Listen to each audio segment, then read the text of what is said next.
السلام علیکم، آپ دیکھ رہے ہیں ہورائزن نیوز ایچ ڈی۔ خبر شامل کرتے ہیں ساہیوال سے۔ کمشنر ساہیوال علی بہادر قاضی، R P O Sahiwal Ahmad Arsalan, مولانا عبدالخبیر آزاد، چیئرمین مرکزی رویت حلال کمیٹی پاکستان، کنوینر اتحاد بین المسلمین کمیٹی پنجاب کی زیر صدارت سرکٹ ہاؤس ساہیوال میں اجلاس کا انعقاد۔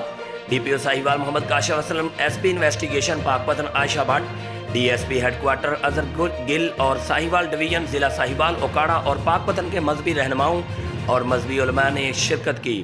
اجلاس میں محرم الحرام کی سیکیورٹی، امن و امان کو قائم رکھنے اور دیگر اہم امور پر بات چیت کی گئی۔ رپورٹ محمد حماد رضا، انچارج مینگان، ہورائزن نیوز ایچ ڈی۔